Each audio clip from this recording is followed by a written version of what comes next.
October 11, 2023, Dream. Yung location dito sa may harap ng Kaundaran Elementary School sa may C3. Merong isang hold-upper. Sa panaginip, ako yung hold-upin.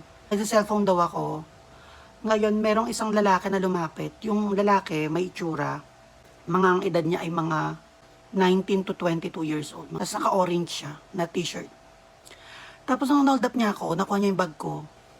And then tumakbo ko, papunta dito sa meron dyan tindahan na sa harap ng Kaundaran yung bilihan ng soft drinks na nilalagyan ng maraming yelo. Kilala yung tindahan na yan dyan. Meron daw isang babae, detalye rin yung mukha, kagaya ng lalaking hold-upper. Pinahawak ko sa kanya yung cellphone. Kasi hindi nakuha ng hold-upper yung mga cellphone ng hinold up niya. 3 cellphone yung pinahawak ko doon.